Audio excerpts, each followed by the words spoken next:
Past and present and future గురించి తెలుసుకుందాం. దీన్ని బొంగళూరు గేట్ ఇంకా బొంగళూరు ఎగ్జిట్ అని పిలుస్తారు.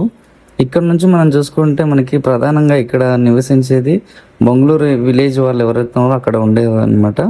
ఇది ఇబ్రహీంపట్నంకి మరియు హైదరాబాద్ దిల్సుఖ్ నగర్కి కనెక్టివిటీ చేసే రోడ్ అనమాట.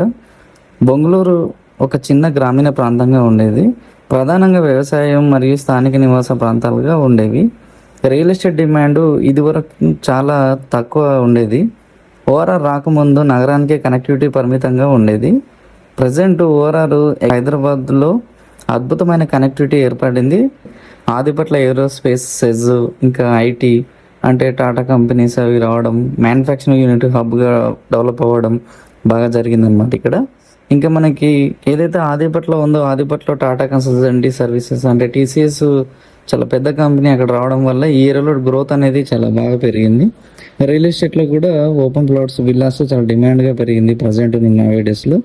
ఇది ఇబ్రహీంపట్నం నుంచి మనకి ఏదైతే శ్రీశైలం హైవేకి కనెక్టివిటీ చేసే ఎగ్జిట్ నెంబర్ 13 ఇది.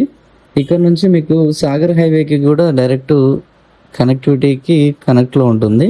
ఇంతేకాకుండా మనకి ఇక్కడ నుంచి డైరెక్ట్గా మనం నాగార్జున సాగర్ ఏదైతే ఉందో అక్కడికి డైరెక్ట్గా వెళ్ళిపోవచ్చు.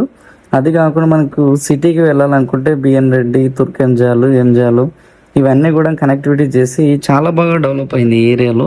ఇప్పుడు ప్రజెంట్ ఉన్న దాని ప్రకారము ఇక్కడ ఇన్వెస్ట్మెంట్ చేసుకుంటే కూడా ఫ్యూచర్లో మంచి అసెట్ అయ్యే అవకాశం ఉంది.